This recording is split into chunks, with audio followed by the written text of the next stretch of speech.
Good morning, everyone. I would like to call this meeting to order. Welcome to this in-person meeting of the Heritage Oakville Advisory Committee, which is open to the public. Members of the public may also watch the meeting via live stream on oakville.ca or on the town's YouTube channel. Delegations that are joining the meeting virtually were encouraged to pre-register with the Clerk's Department by noon yesterday. Delegations that are attending today's meeting in person may also register at the meeting. There are now 6 registered delegations, and additional delegations will be taken from the floor for today's meeting. Delegates are reminded that they have 10 minutes to speak to an item on the agenda. Agenda materials are available on oakville.ca under Town Hall, Agendas and Minutes.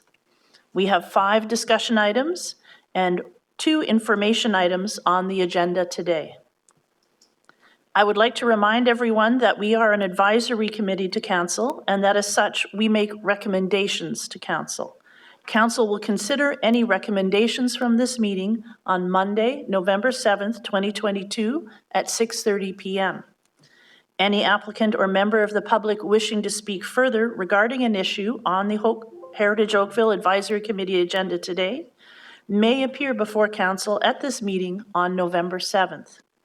Delegations should pre-register in advance with the Clerk's Department for this meeting.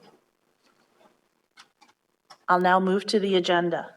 Madam Secretary, do we have any regrets for this meeting? Regrets are received from Drew Bucknell and Jerry Tino.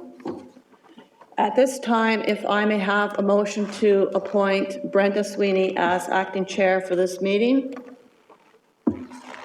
Councillor Detached? All those in favor?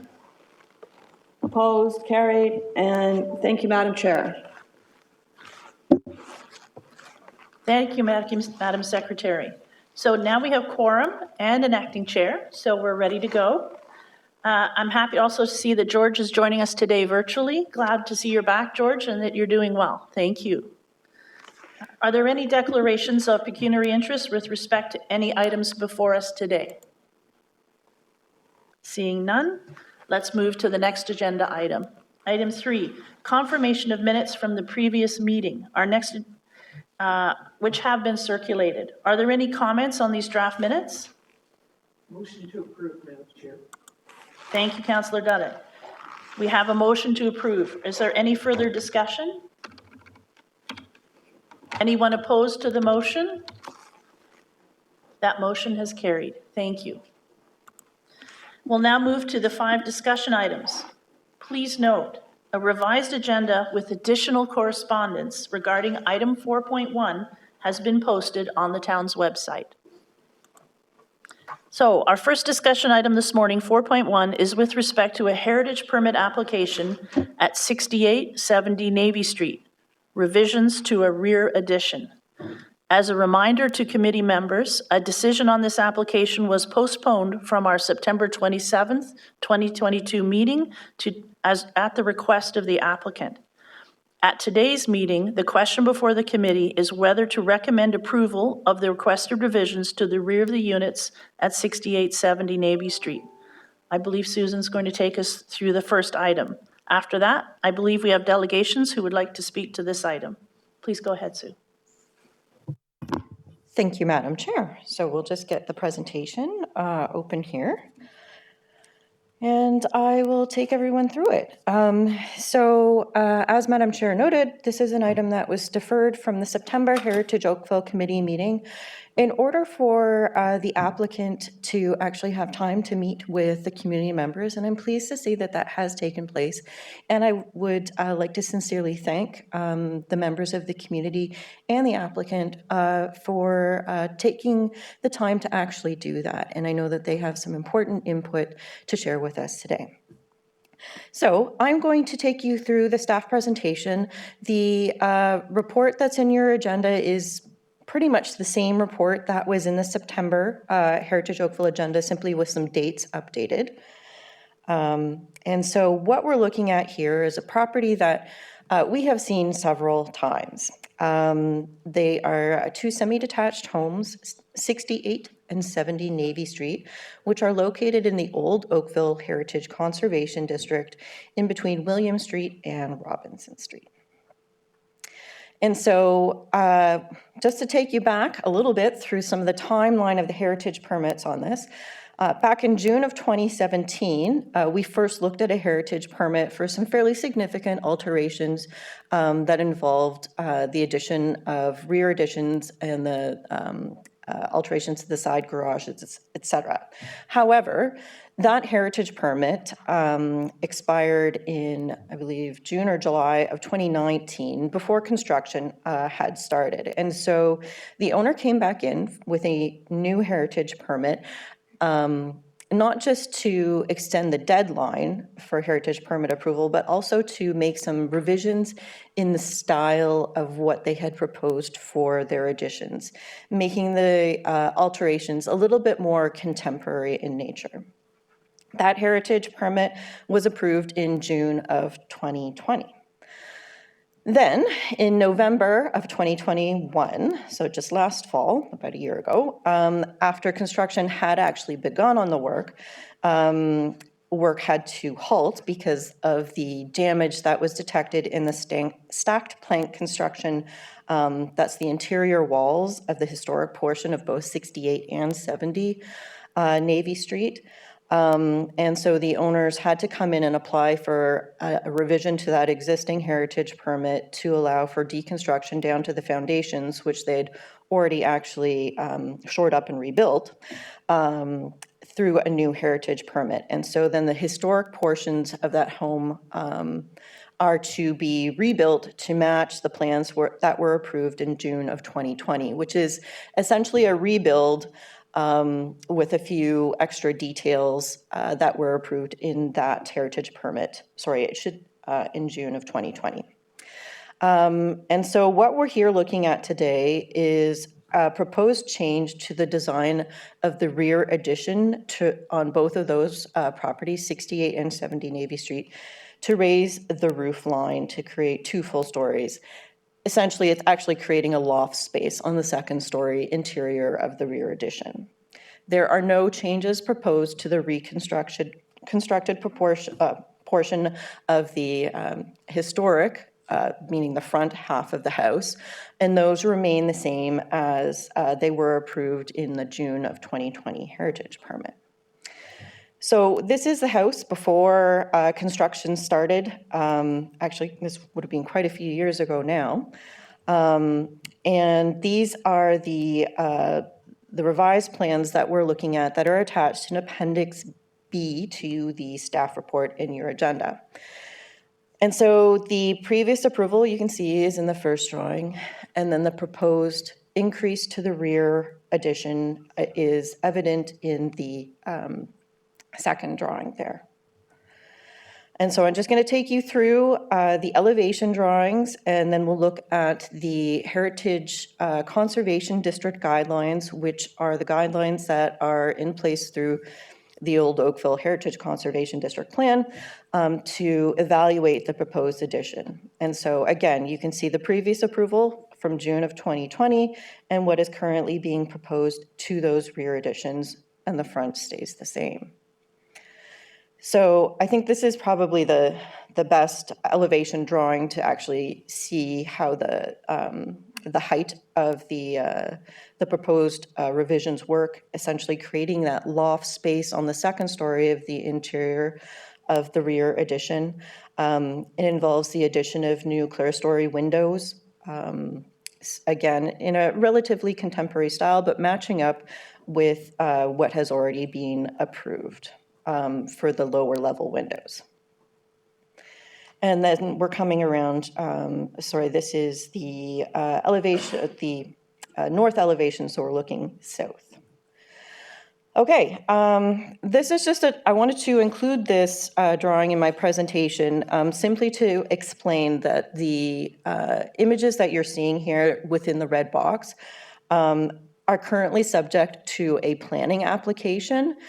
Meaning they have, the owners of that property have put in plans for a new development at that corner, but those plans have no legal standing currently. They have not been approved. The property owner chose to include them to give some idea of future context. And so I would just like to reassure the Heritage Oakville Advisory Committee that this isn't a building that will be built as is. It actually will come forward to Heritage Oakville for comments during the planning application phases. It's just currently we're in the planning side of things in a phase where we're expecting revisions to this existing drawing. So it will be a future discussion item for the committee to provide feedback on, but it is outside of the Old Oakville Heritage Conservation District and will not require a heritage permit. But we can provide feedback on the design through the adjacency policies of the provincial policy statement.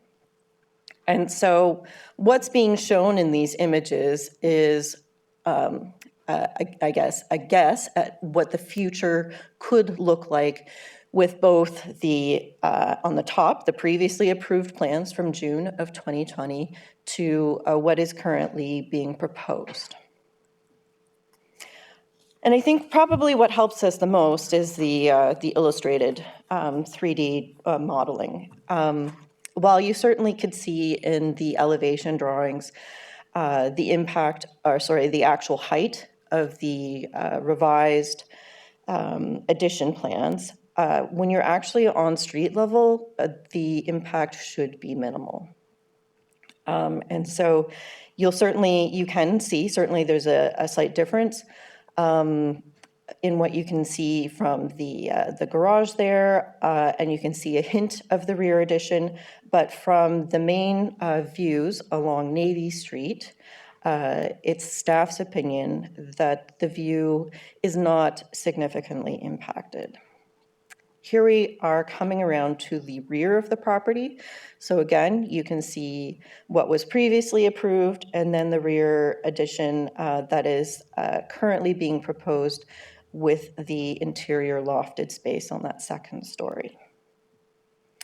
And this is actually a new drawing provided by the applicant after the heritage permit came in, that actually just in terms of massing for the neighborhood, includes the property to the south, which is in the Old Oakville Heritage Conservation District, which has a lower roof line, and then again to the massing that could potentially happen at the corner of Robinson Street and Navy, but is not currently approved.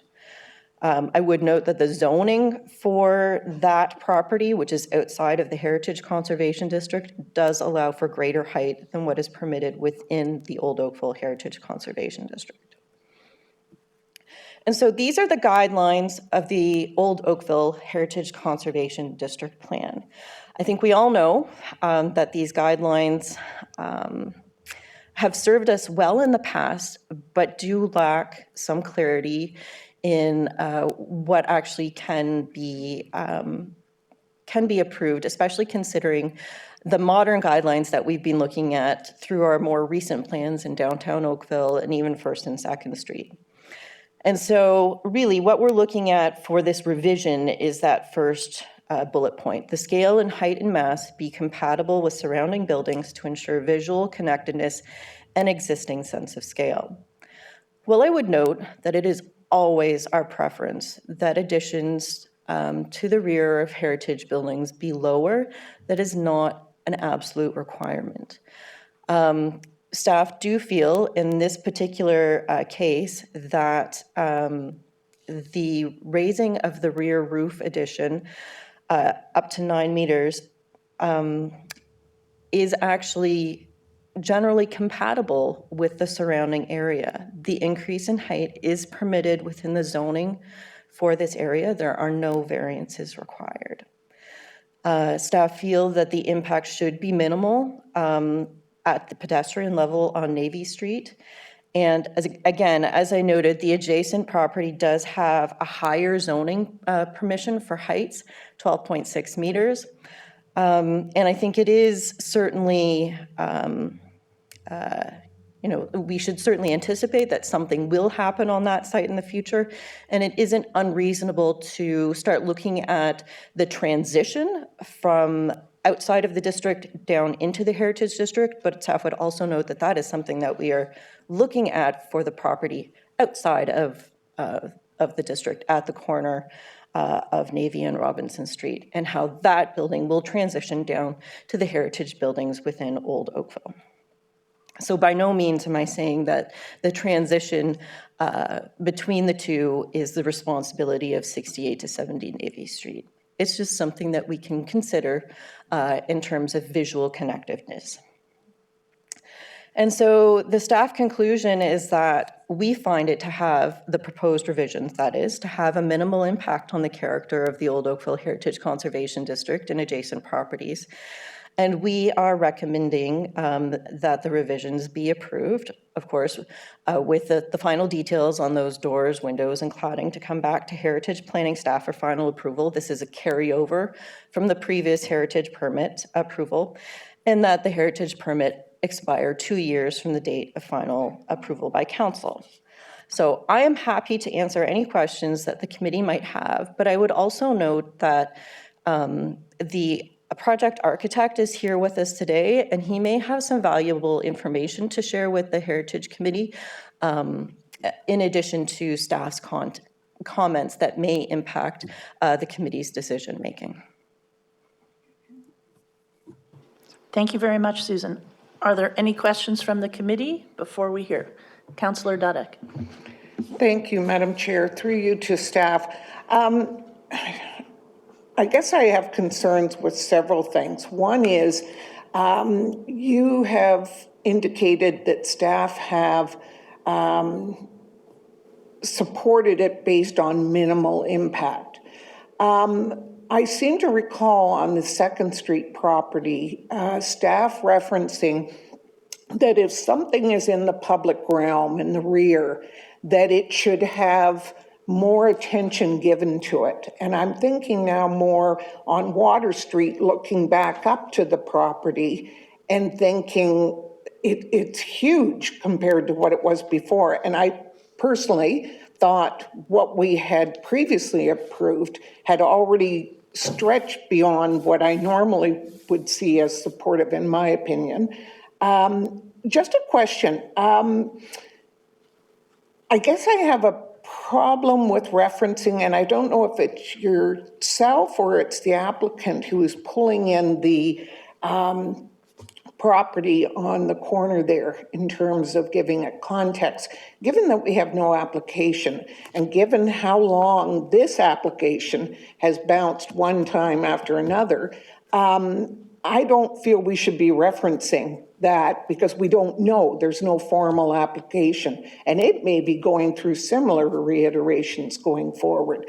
The other thing I'd like to ask is, given that we've had so many submissions and approvals, if we were to deny this today, could we not recommend staying with the previously approved? In other words, that's what's on the books, and that's what we supported in the past. Now we're getting yet another reiteration through this. So could we say just stand with the existing application? Certainly, Madam Chair, through you. So the first question had to do with the property adjacent to it, which is outside the Oakville Heritage Conservation District. I certainly do agree with you. There is a formal application in at the Planning Services Department, but it's in its very early stages of review. And so that's why it hasn't come forward to Heritage Oakville. And I agree, inclusion of that property is certainly premature. However, the owners included that drawing. It's up to the committee, I think, really whether or not to discount that. You certainly are able to do so. I would say the only thing that we do know for sure about that property is that the current zoning permits 12.6 meters, and that we can just leave it at that. In regards to your second question, if the committee chooses not to support the heritage permit application today, yes, the June 2020 heritage permit application does actually still remain enforce. By turning down today's application, it doesn't actually have an impact on the June 2020 approval. That one will still stand. And I guess one more question that I had pertains to the, what I would say, gateway feature, given that we're coming into a very prominent heritage district. Is there much merit given to that versus referencing something on the corner? In other words, that's the first thing somebody would see, save and accept the Murray House on the left-hand side. I'm concerned about what kind of statement that has as you enter into the district. Has staff provided any comment in regards to that at length? To be fair, that's not really something that's included in the guidelines for the Heritage Conservation District Plan, and that's certainly something that we can look at including in the future version. Because the district boundary actually happens mid-block, I think it's a little bit difficult in order to come up with, I guess, kind of gateway guidelines. But that's certainly something we can consider for the future. I mean, as you say, the Murray House is there and it does act as a gateway, but it's not part of the Old Oakville Heritage District either. But it is, you know, obviously a Part 4 designated heritage building and certainly fits in with the character of the area. So to be honest, no, right now, like there isn't much that staff can actually go on in terms of the guidelines and framework that we have to evaluate proposals in terms of that kind of gateway feature, especially when we're aware of the fact that the site in front of it has a permitted zoning that is significantly higher. But again, like I said, these are things that we can certainly look at to change in the future. We just don't have them in place right now. I guess that speaks to the importance of getting this the update to the district being done sooner rather than later. I know it's an extensive process, but this is the sort of thing that comes up time and time again where people are saying, oh, what about this? And it doesn't speak to it. So thank you. Are there any other questions before we receive delegations? Okay. Madam Secretary. Oh, hello. I had a question here. Hello. Oh. Please go ahead, George. Oh, thank you. I'm sorry. I'll try my best. I'm trying to get my cheaters on here so I can see what I'm trying to say. But Kathy, actually, Councillor Duddick really took the first question from me because that my comment too and question for staff was with respect to the view from Water Street. That seems to have just passed by. Kathy mentioned it, but it's quite a major change when you're on Water Street. Looking up to what was proposed in 2020 was I think extensive enough. But what's proposed now, if you look at the pictures and they were shown earlier, and I refer to you to page, I think it's an unnumbered page, but it's 22, I think. What it really looks like from the back is like a motel, another Motel 6 on the banks of the creek. It would just stand out like a sore thumb, quite frankly. And I'm just wondering how staff could ignore, if you will, or bypass the view from Water Street. That's going to be very obvious. Thank you. Again, through you, Madam Chair, I would say that the view from Water Street up that hill hasn't been identified as a significant view within the Heritage District Plan. And if that's something that we would like to examine for the future, I'm more than happy to do so. You know, I think the difference in height, you know, what you're looking at now, and I apologize for not having photos of the rear yard before the home was deconstructed, certainly wasn't a thing of beauty either, although it certainly could have been with, you know, with maybe a few renovations. However, you know, what we're looking at has a very contemporary design, and I think what we're looking at here is maybe the committee's tolerance for contemporary design in addition to the height of a proposed addition. You know, this is where staff's professional opinion, I think, differs. And I certainly respect other people's opinions, but I don't feel that the view looking up the hill from Water Street is necessarily one of the key views of the Old Oakville Heritage Conservation District, which tends primarily, I would say, to focus on views down the side streets to and from the lake and downtown and across the side streets in the residential areas. However, again, that's not fully encapsulated in the district plan because it's a plan of its time. And I think we can do a much better job of identifying these key views and important areas in the neighborhood in our update to the Old Oakville Heritage Conservation District Plan. Thank Could I you, just Susan. ask one more, Madam Chairman, through you? Just the views, the north and south views of the house indicates the extent to which the expansion, if you will, would encompass. And it seems to me that that's quite a substantial increase. And I know that we don't have it written in our rules anywhere, but the practice has always been to keep any additions or alterations in the rear below the main house, which is 2.5. If you look at what we're talking about here, really, if you look at the drawings that are presented, it's like the proposal is like 2.5, maybe even 3 stories, if you look at it properly, as against the previous 2020, which is clearly 2 stories. There's at least 2.5, if not almost 3, when you look at the bulk of it. I'm just wondering how that fits in with staff's view as well. Madam Chair, as I've indicated before, you know, having an addition that is lower in height to an original or historic structure is a strong preference. It is not in the Old Oakville Heritage Conservation District Plan.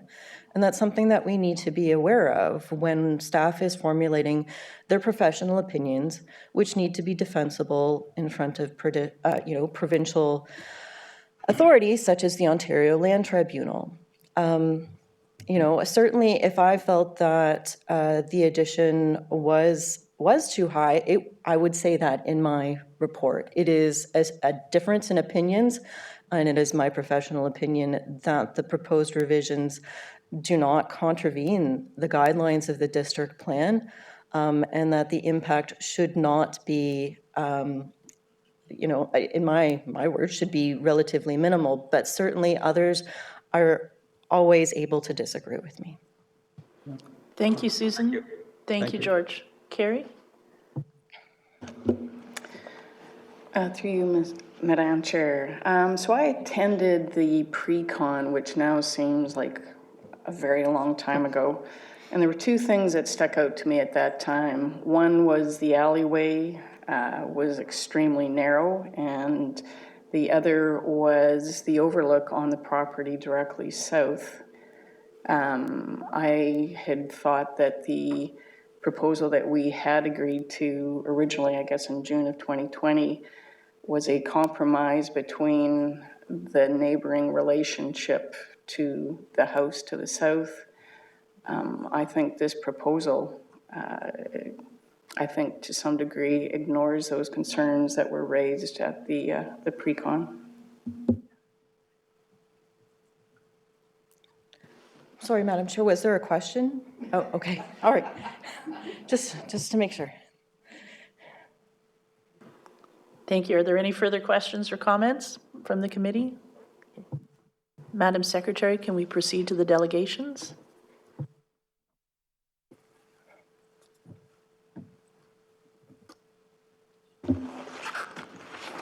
Yes, Madam Chair, the first delegation is Jane Hockrig on behalf of the Oakville Lakeside Residents Association. Thank you, Madam Secretary. Good morning, Ms. Hockrig. Could you please state your name and the organization you're representing?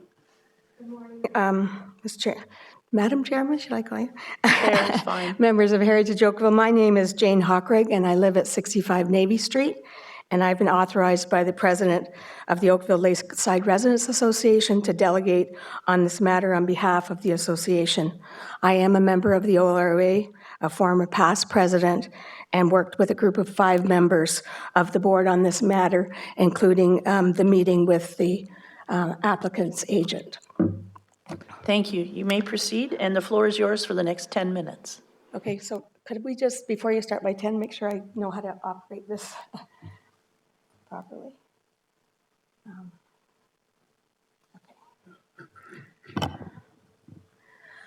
Okay, thanks very much for spending the time.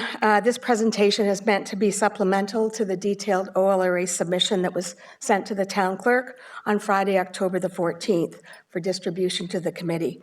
And it's our sincere hope that everyone on the committee had an opportunity to review our detailed submission as we believe it provides you with the rationale for our position. Advance. Needless to say, we are extremely disappointed to have to be before you today, as our community was and continues to be supportive of the conditions and spirit of the already approved heritage permit for this property, and construction is already underway. We respectfully ask that this application be denied and that the conditions and spirit of the already approved permit be adhered to. The permitting process associated with this property dates back over 5 years, with the first application coming before Heritage Oakville in May 2017. I know the approval is June 2017, but we were referencing the dates before you.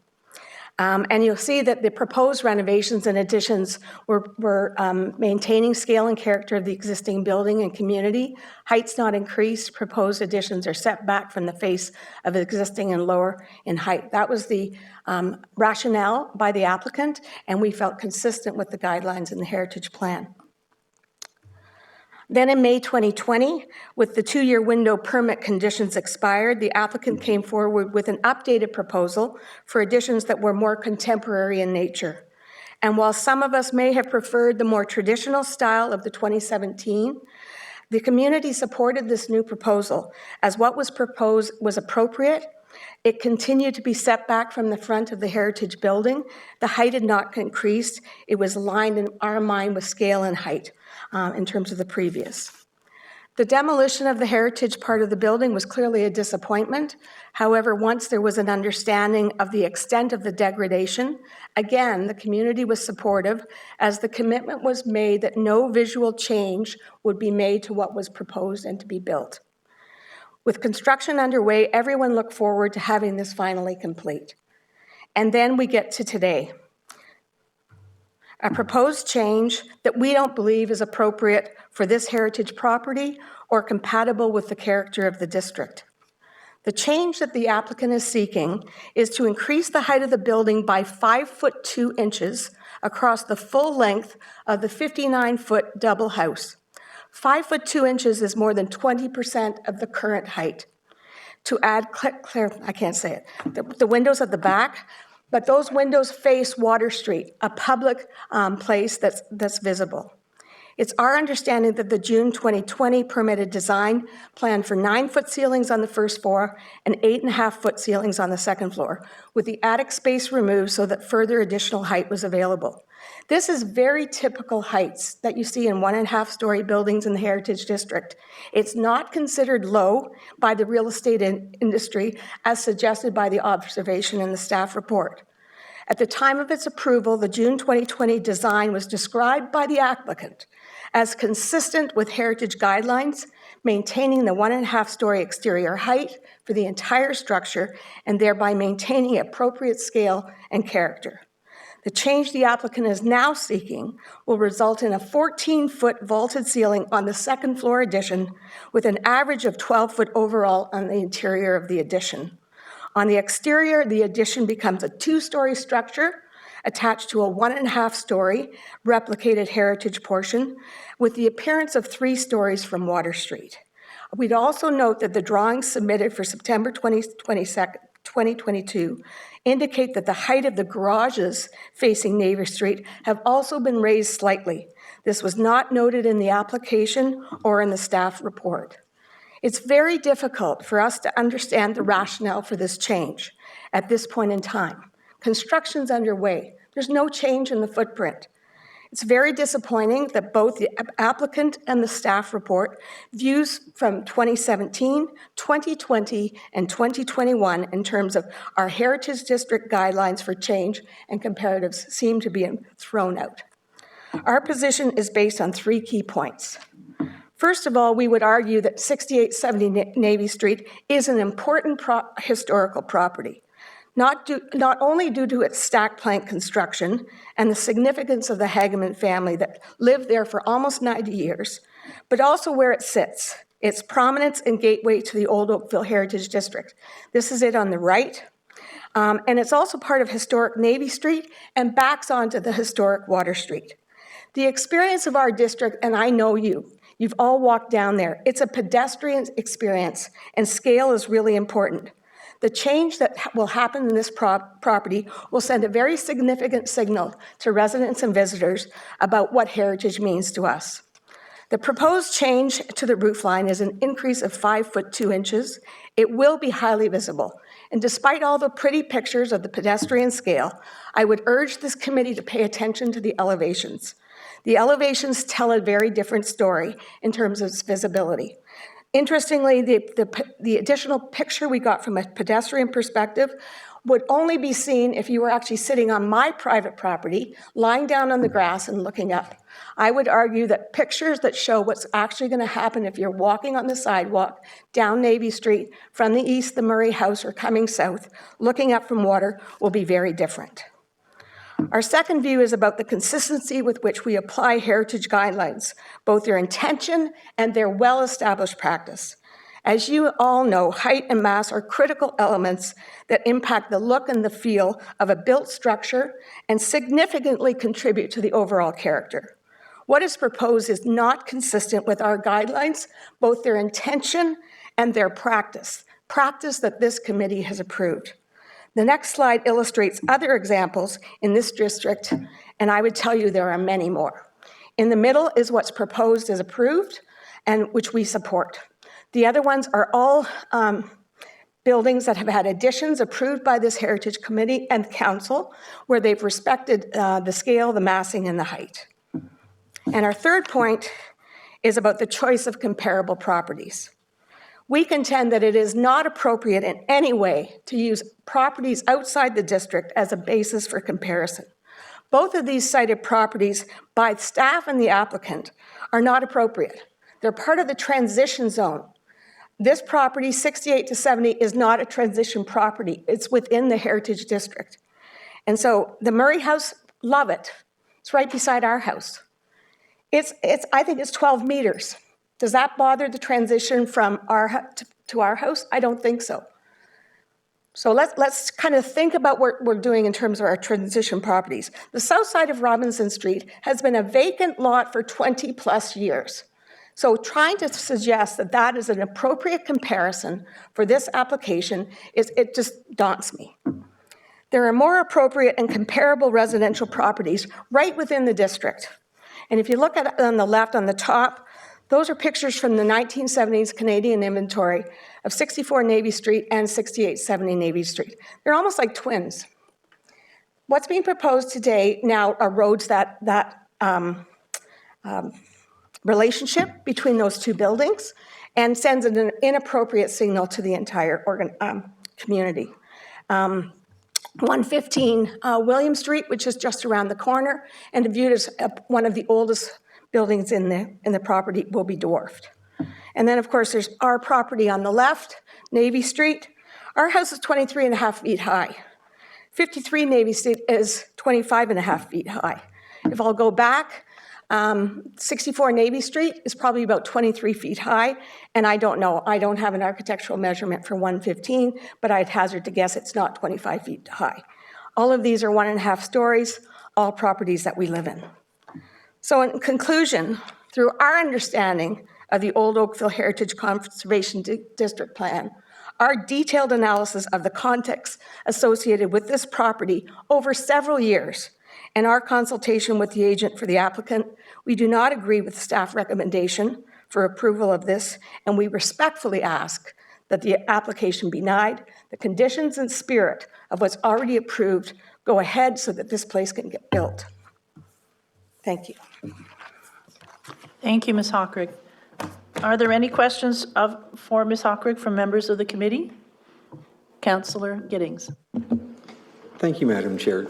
Thanks for coming out this morning and representing the Oakville Lakeside Residents Association. Appreciated your clarity in the details. So your preference, or your ask, if you will, is to support the previous plans that were on this property and reject what's before, the revised one that's before us this morning? Yes. Right, thank you. Councillor Dudek. Thank you, through you, Madam Chair. Thank you for your presentation, an extensive amount of work that you and the community, the Residents Association, have compiled all the information and background on this. I found your documentation very, very helpful in addition to the staff report. Building on what Councillor Giddings has asked, would I be correct in assuming that the previously approved application was already a concession or a compromise, put it that way, to what was originally hoped to be built on this property? Yes, I think you can make that conclusion. I think the traditional one from 2017 was more supported, but we were willing to go with what's approved for June 2020 because it's important to get something built, and we felt that there were elements relative to height, scale, and massing that made sense. Thank you. Are there any other questions? Looking online, George, Bob? Okay. Thank you. Thank you for your time, Ms. Hockrig. Madam Secretary, could we hear from the next delegate?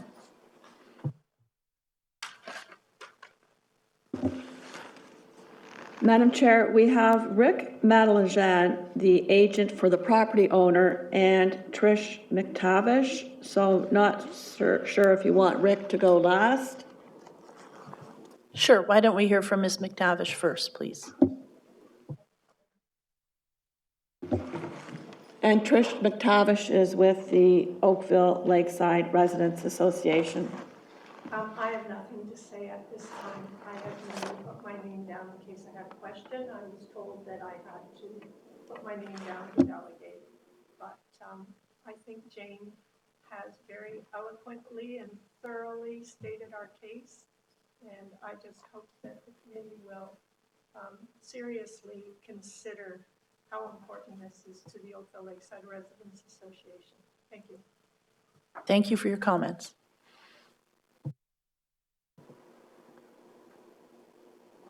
Madam Secretary? Madam Chair, then Rick Madeleine on behalf of the property owner. Thank you to the committee. My name is Rick Intelligent. I appear on behalf of the property owner, Ms. Janice Johnson, who owns the properties through a number of companies.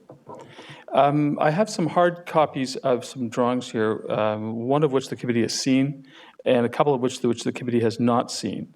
And they're recently prepared, and so I guess I can distribute them to the committee, or I believe also if I just put them here, you'll see them. So I guess I'd like first of all to thank staff for their comments, and as well I'd like to thank the members of the committee, of the community rather, who I know are very invested in their community, but also in this project. And I was very thankful that we had the opportunity last week to meet. They opened their home to me, and I think that we had a good discussion, notwithstanding the fact that we certainly don't agree on everything, but I was very happy to have that discussion with them, so I thank them. So I'd like to start, I guess, with the drawing. As I'm going to talk mostly about impact, and I guess I'd like to start with the drawing that you did see briefly. With this one, if I can put it down here, which you're going to see, which is one of the ones which was not in the original package.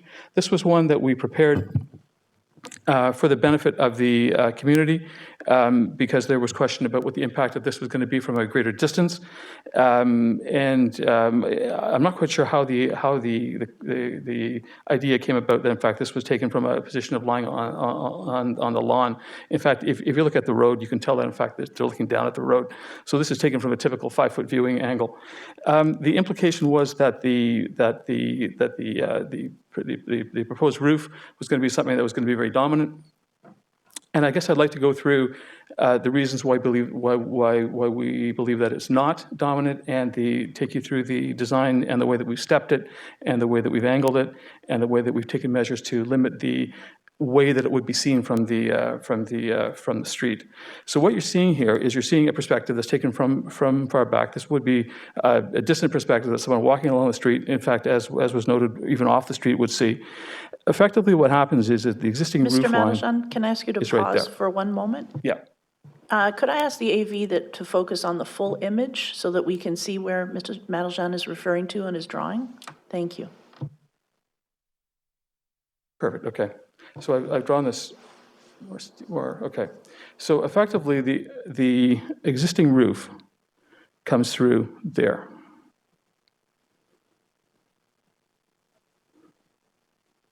So the roof, the additional roof that we're seeing is what's above this line and up to that line.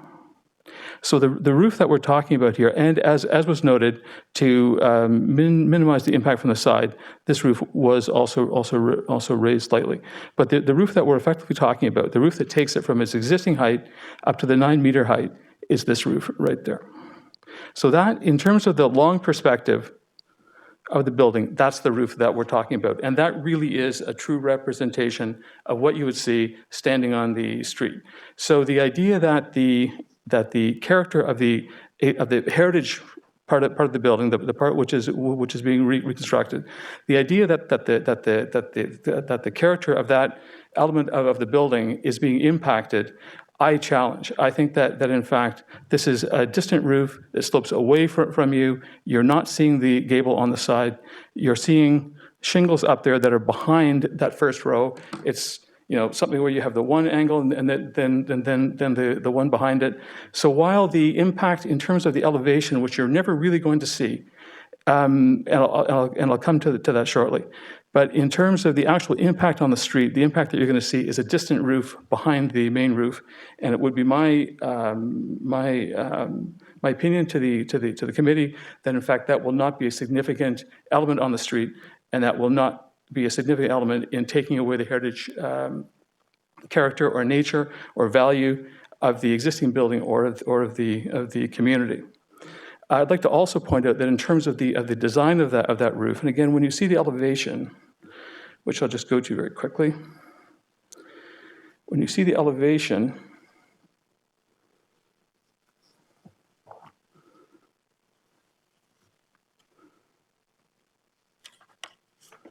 you look at it from the side. So this is just one side, but the both sides are similar. So when you see the elevation, you do see something that, of course, does look tall. And there are multifaceted aspects to that. But when you see the perspective of it, what you see is that this was designed intentionally to keep the high element there, and then to step this down. And you see the stepping taking place there on the sides. So in terms of, again, any natural viewing angle that you might see, this of course is a private residence, but from any natural viewing angle that you might see from that yard, from the road beyond, what you're seeing is you're not seeing this entirely. You're looking up, you're seeing these various gables here, and the effect of that height is very much diminished by the design of that roof. And the same thing happens on this side.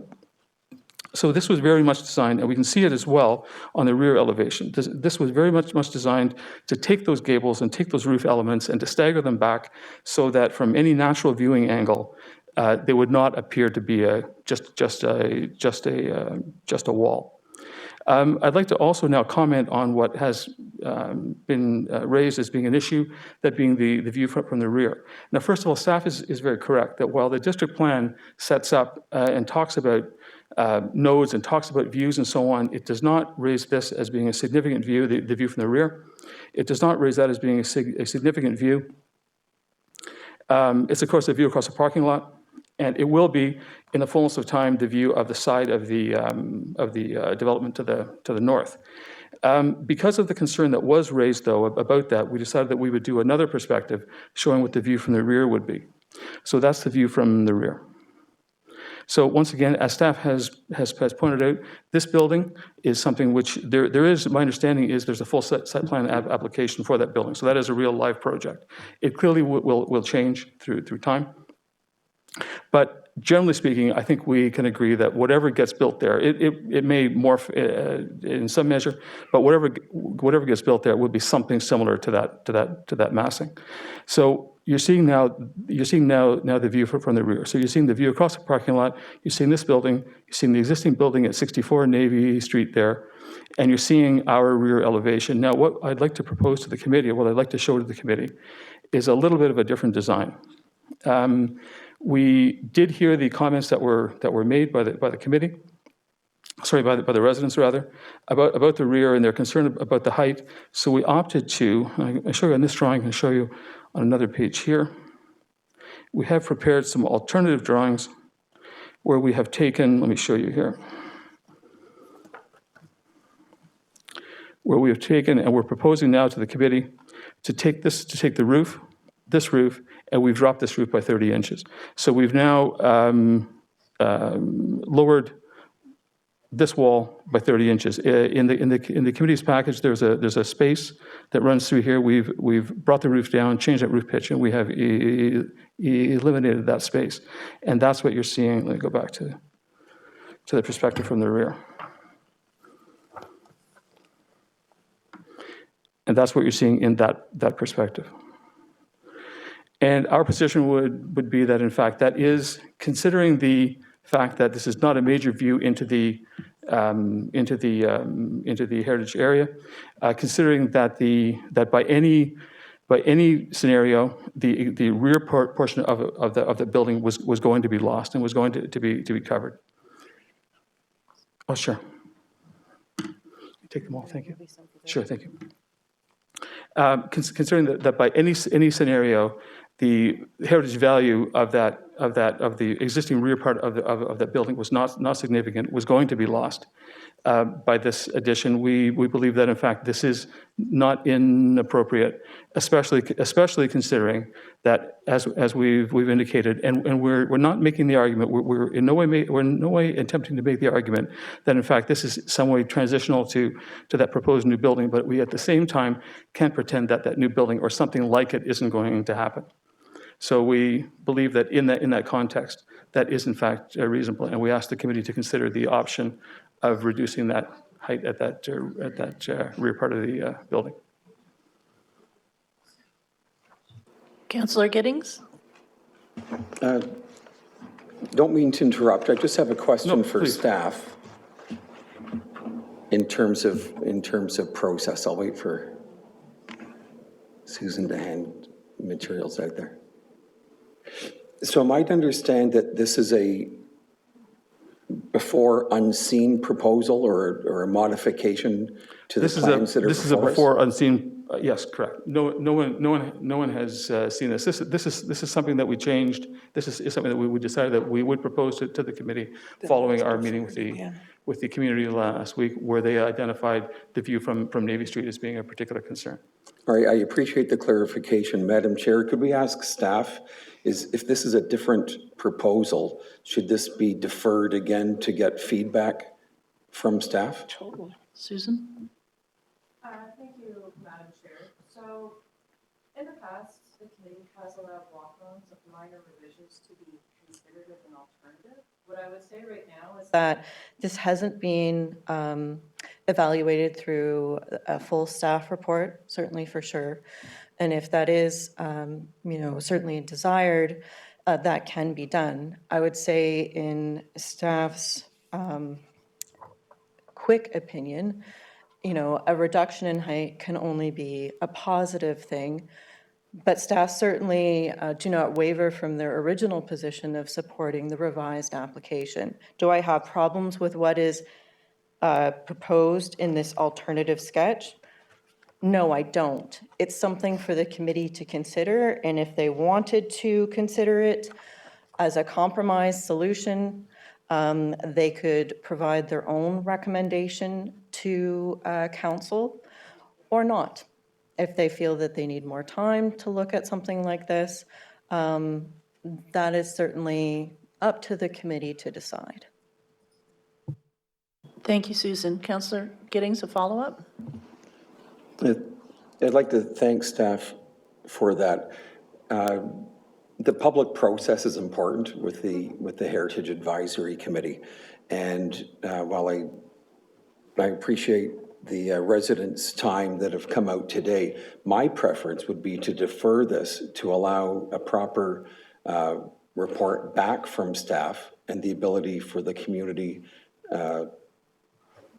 to have a look at it and provide their feedback. I don't think it should be up to this committee to look at a walk-on revision without benefit of hearing back from staff and the community. Councillor Dudek. Thank you. Through you, Madam Chair, I concur with what my colleague has just said. Given the fact that you met with the residents, did you, out of courtesy, circulate this with them after the meeting took place? Through the chair to you, Councillor, these drawings were prepared and finished last night. So no, this was very quick. So you haven't continued the dialogue you already commenced with the residents? That's correct. That's correct. They enunciated to me that they had a concern with the rear and with the appearance from the rear. We at that point I conferred with my client. I suggested that we could do this. We prepared the drawings and the perspectives, and this was all done very, very quickly. And as I say, these drawings were just finished last night. So no, the community was not informed. I do have a big issue given the fact that they have done such extensive work in regards to this application that courtesy was not even afforded to them, nor even an email indicating that you would be submitting something different than what they had seen previously. I guess the other question I have, and again, it comes to the portrayal that you provide in terms of the various pictures.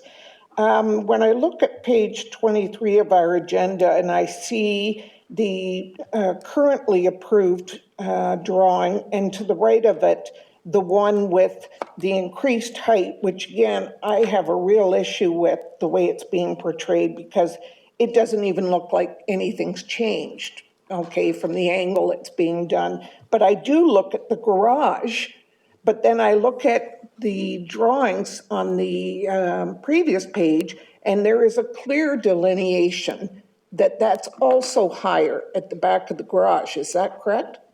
I'm sorry, can I ask staff to bring that page up? Oh. Certainly, if the presentation could, do we want the presentation back, or do you Yes, have I an? believe so, yes.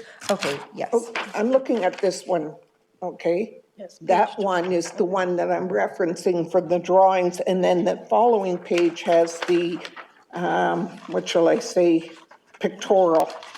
This drawing? Yeah, yeah. So if you look at the existing proposed, and then you look to the one to the right of it, there is a clear delineation of the garage roof line having a step back, and it goes up. The roof line of the garage has increased by the present proposal. That's correct. Okay, sorry. So the front is increasing or the back is increasing? The roof line of the garage increases also. The drawing is correct. The roof line of the garage also increases. It's behind. When you look at the perspective, it appears to be below because it's behind the main roof. But on the elevation, they are the same height. Okay, you got me on that one. That speaks to, I don't have a very good comfort level when things don't appear the way they are.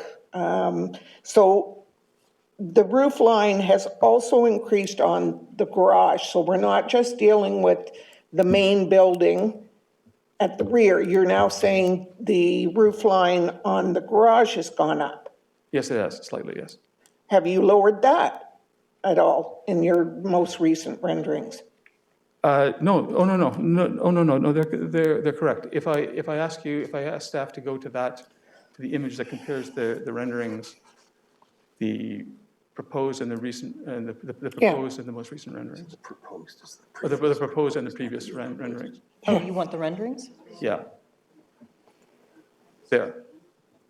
So there. So that shows on those renderings. On the left one, you can see the previous one. You can see that it's slightly below. On the other one, you can on the right one, you can see that it's gone up.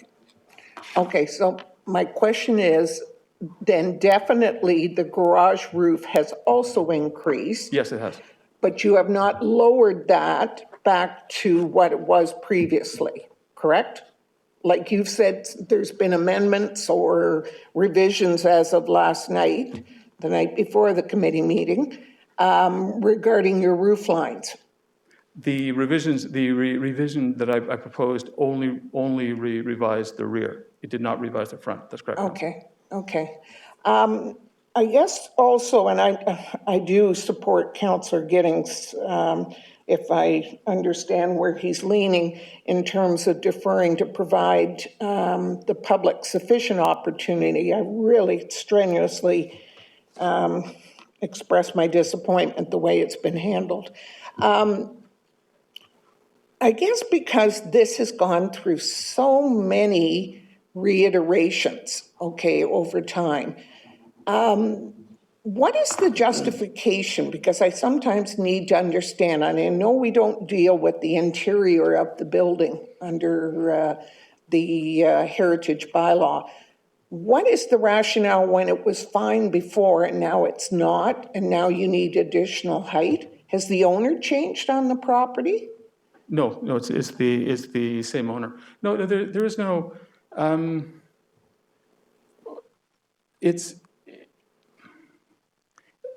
the owner. The owner does not. I mean, it's not a matter of what, or my feeling and what I'm trying to express to the committee is that it's not a matter of what the owner wants. It's a matter of that we think that we can do this and be true to the requirements and to the spirit of the heritage guidelines. It's not that the owner simply wants. It's that we feel that we can give the owner what they would like and be true to the guidelines. So it's not that there was a new owner or a prospective new owner or someone saw some picture and liked something. It's not that. It's that as the project has evolved, we looked at it and we thought that we could make this change, and as I say, still be true to the spirit and to the letter of the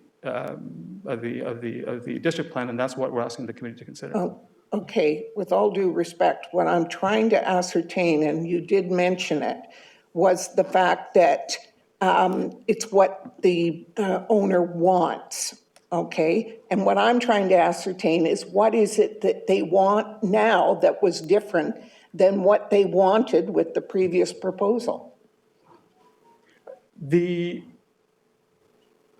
idea that we could potentially take the second floor and create some additional ceiling space, some additional vaulted ceiling space in the second floor was something that came up in conversation with the owner, and that she asked us to explore, and we believed that we could do that in a way, as I say, that was true to the letter and to the spirit of the district plan, and that's what we're here asking the committee and then ultimately asking council to consider.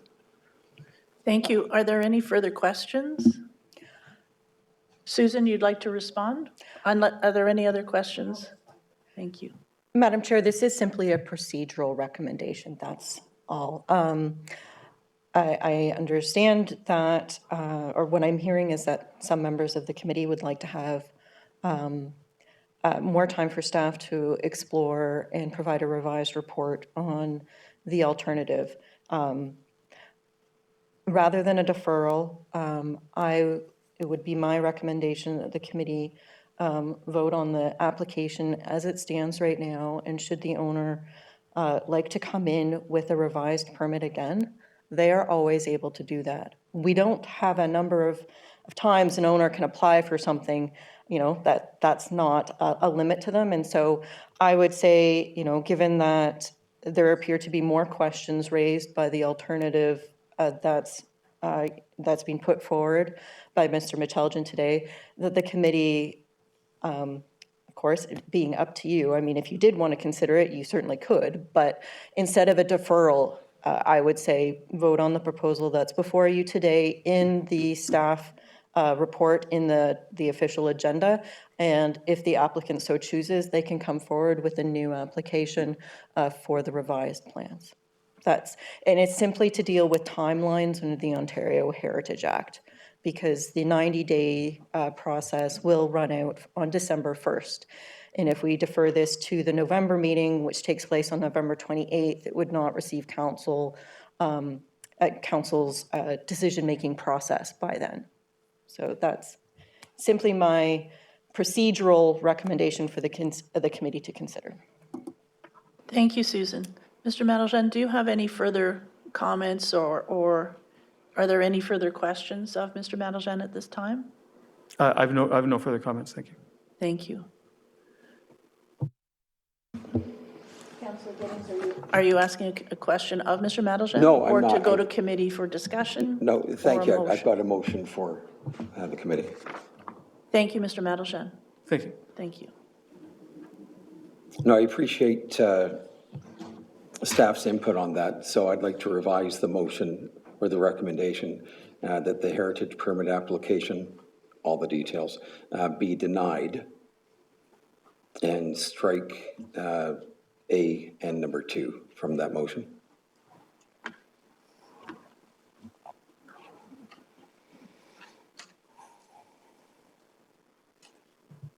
Councillor Duddick? Thank you. Through you, Madam Chair. I fully support Councillor Giddings in his motion, and I appreciate staff providing that context in terms of process. Yes, if there's yet another reiteration, they can come back and submit. But at this point, I think we deal with the matter at hand, and I fully support the refusal. Do any other committee members? George? Yes. Thank you, Madam Chair. I'm having a little trouble not only seeing, but also hearing, but I'm of the impression now that the two councillors are prepared to move jointly or separately a motion to deny the recommendation. Is that correct? That is correct. Okay, that's fine. I was going to jump in and do that, but they beat me to it, but that's fine. I'm in agreement. Thank you. Thank you, George. Are there any other questions or comments? So we have an amended motion before us, which states that heritage permit application for revisions to the rear addition at 6870 Navy Street as shown in the drawings dated, and that would be the original date.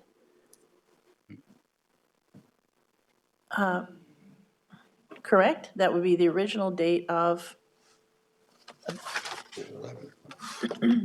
Susan, would you mind clarifying the date to go in this? Madam Chair, I would simply suggest to make the wording that the heritage permit application HP 043/22.4-42.20N for revisions to the rear addition at 6870 Navy Street as attached in Appendix B be denied. And just leave it at that. I mean, either that, or I'm not sure what Madam Clerk would prefer to do, to simply have a motion to deny the heritage permit rather than amending an existing staff recommendation to do the opposite. This is more of a clerk question, I think, than staff. Thank you, Susan.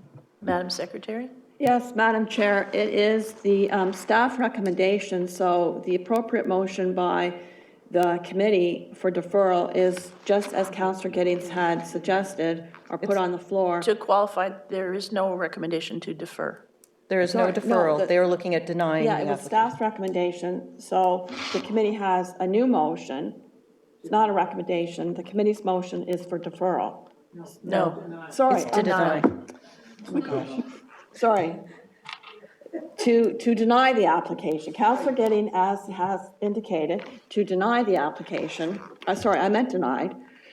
And just as he had said, so with the full, it'll be just the recommendation as written with the date of the report be denied. Thank you, Madam Secretary. So we have a motion on the floor. Is there any further discussion? Are there any members opposed to the motion?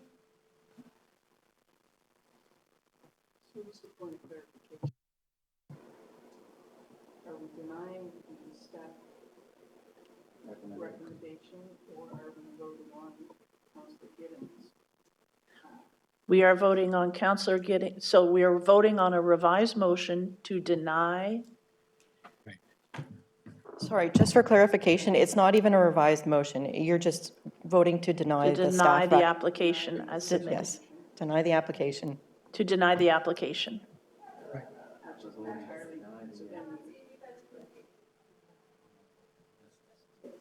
So we were about to vote on In a double negative. existing, which is, I don't think, what the majority of us wish. So we have to. Any other committee members ever speak? Sorry, I believe the recommendation of both Madam Secretary and staff is that we need to vote on the existing motion. We can deny the existing motion, we can vote to deny, but we would be voting on the existing motion and denying that motion, not, or at least we need clarification on whether we are voting for Councillor Giddings' motion or if we are voting on the motion that is in our package, that is the staff recommendation. How about, Madam Chair? Yes, so again, Madam it's staff's recommendation, notwithstanding staff's recommendation, the motion on the floor, there's no amended motion. The motion on the floor by Councillor Giddings is to deny the application. So now we're dealing with a double negative. But yes, okay. I agree. why don't we just vote and then if it fails?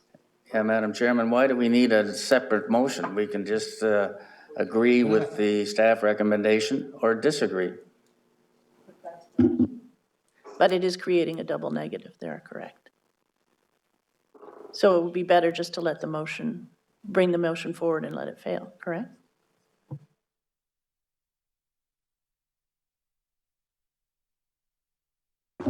So again, Madam Chair, notwithstanding staff's recommendation, the motion on the floor by Councillor Giddings is to deny the application.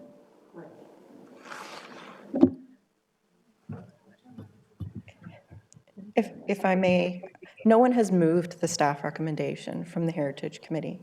So that's why the motion would to be deny the application, notwithstanding staff's recommendation in the agenda, because no one has moved on the committee the staff recommendation. Correct, Madam Clerk? Yes, as stated. Madam Chair, do you need a motion to accept the staff recommendation? I If so, do. I'll make it. No. No? Because you got a motion. We already have a motion on the floor.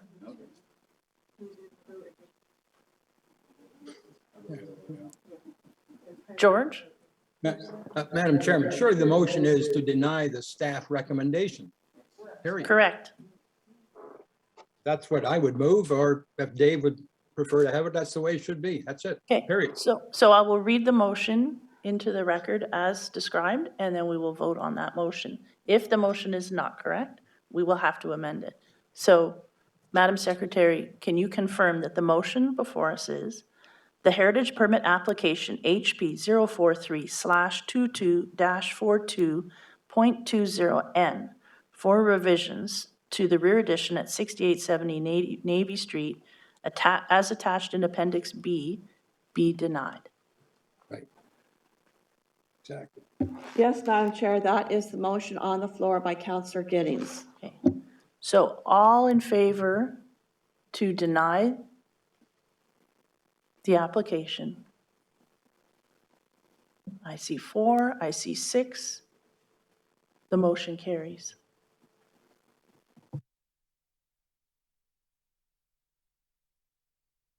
When people are there.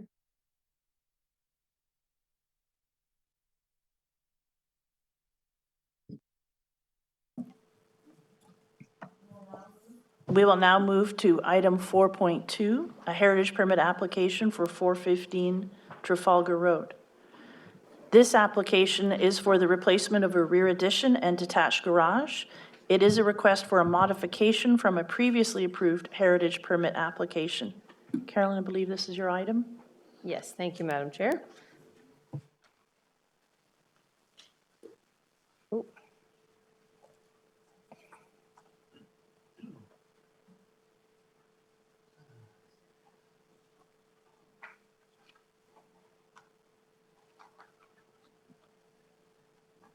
There we go. Okay, thank you. So we have a heritage permit application for 415 Trafalgar Road. The property is located in the Trafalgar Road district on the east side of Trafalgar Road towards the north end of the district. The property contains a post-war bungalow and a detached garage. These are considered to be non-contributing. And you would probably remember from about, I think it was March of this year, a previous heritage permit to demolish both the existing house and garage and construct a new two-story house that had a garage incorporated into it. The applicants have actually changed gears and have decided instead to keep the existing house, but to demolish the rear addition on the house and the detached garage, and to construct a new rear addition and detached garage in the same locations, as well as make some alterations to the exterior of the existing house. And just a note that there are no site plan or minor variances required for this process. So just some views of the house. This is the one-story house that is to remain from the front of the street. This is looking down the south elevation towards the rear yard. And this is on the north elevation showing the rear wing on the left-hand side that will be removed. And this is looking from the rear of the yard at the newer addition built around 2000 that would be removed.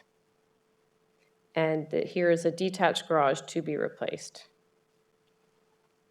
So looking at the site plan here, you can see the one-story single detached house at the front.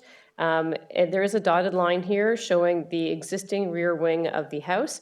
The owners are proposing to remove that section completely. When it was built, there was no foundation, or no basement rather, built with it. So they want to remove that so that they can put a complete basement under the new one-story addition. And you can see the outline of the one-story addition here. So larger than the existing wing to be removed, but still within the zoning requirements.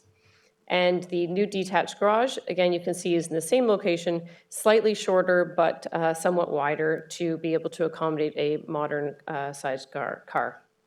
Oops. Here is the view of the house in the front. Again, there are some changes proposed to the existing house, which is, it was a concrete block house. It was constructed of concrete block and then covered in stucco. They are proposing to cover it in wood siding. There is also some what we call angel stone at the bottom to be replaced with wood siding as well. And then this wood siding would be carried through on the new addition. And the existing windows are to remain at the front. You can see the new addition to the back. It is a gable roof, and I'll show the side views to show the transition of the two roofs, but it will be slightly higher than the existing house. It's quite a low house to begin with, but from the street, this will be very, minimal in terms of its impact. And again, it still will be a one-story addition. So this is from the rear, a very simple one-story gabled cottage kind of appearance with the wood siding to match the front of the house when it's redone. And here's the side. This is looking from the north, looking down. You can again see that new addition is slightly higher. The existing house, there are some windows being moved around. Again, because the house is not heritage, and a lot of the windows are not even that old. A lot of them are more vinyl windows. They are proposing to move a couple around and install aluminum clad windows wherever there are new windows being installed. And looking from the south elevation, again, just a couple of windows being removed because these are, the rooms inside have changed to bedrooms. So just changing some of the fenestration a little bit.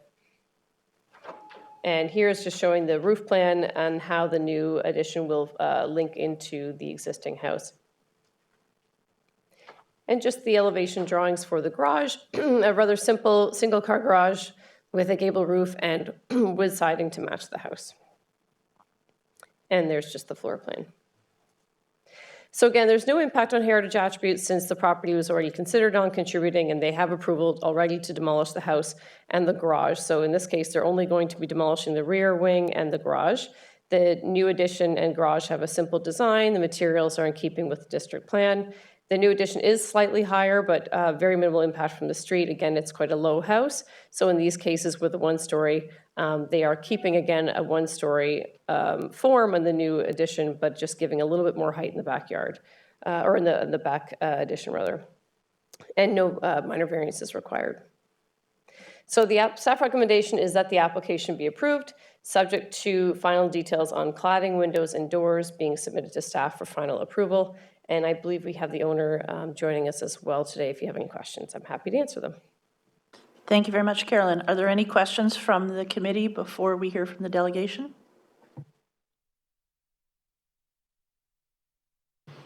Thank you, Madam Secretary. Could we hear from the first delegate?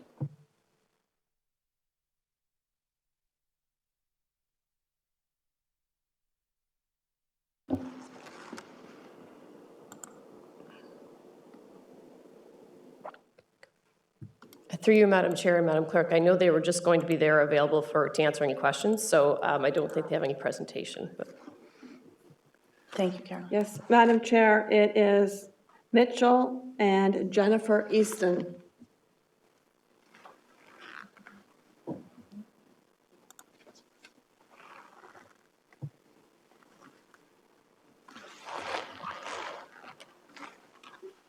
Good morning, Mr. Easton. You're welcome to unmute yourself and to say your name, who you're representing. I imagine you're the owner, and you have 10 minutes to speak.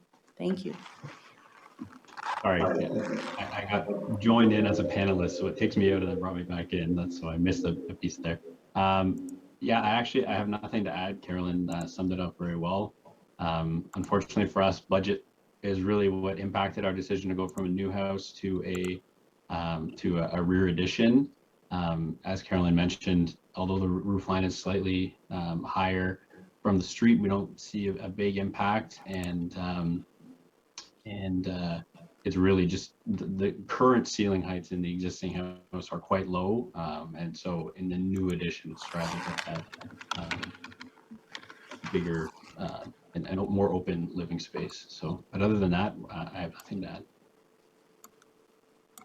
Are there any questions from the committee? No? Thank you. Thank you, Mr. Easton.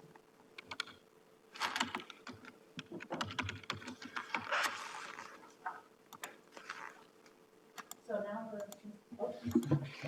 Councillor Dunn. Thank you, Madam Chair. If we're going to confine it to table, I'll give you a motion to approve the staff recommendation. Thank you for anticipating that. And yes, we are. Is there any discussion at this time?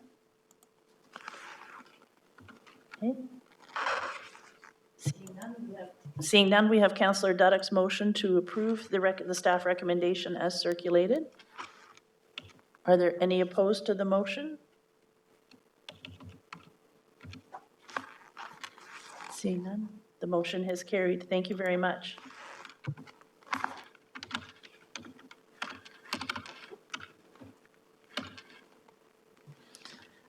We'll now move to item 4.3, which concerns the property at 1044 Argyle Drive.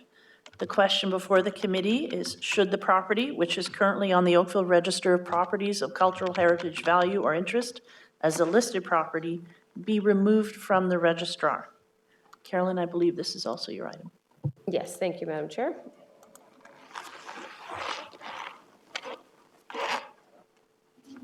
So you're correct. This is a listed property on the Oakville Heritage Register, and a notice of intention to demolish has been submitted for it. In terms of location, it is located on Argyle Drive along the lake. in southeast Oakville. And it was listed in 2009 for its, what was considered at the time, its circa 1950s mid-century modern style house designed by Grant Wapmo. And again, we are looking at a notice of intention to demolish that was submitted, which was accompanied by a heritage impact assessment. And that document by a heritage consultant recommends that the property not be designated.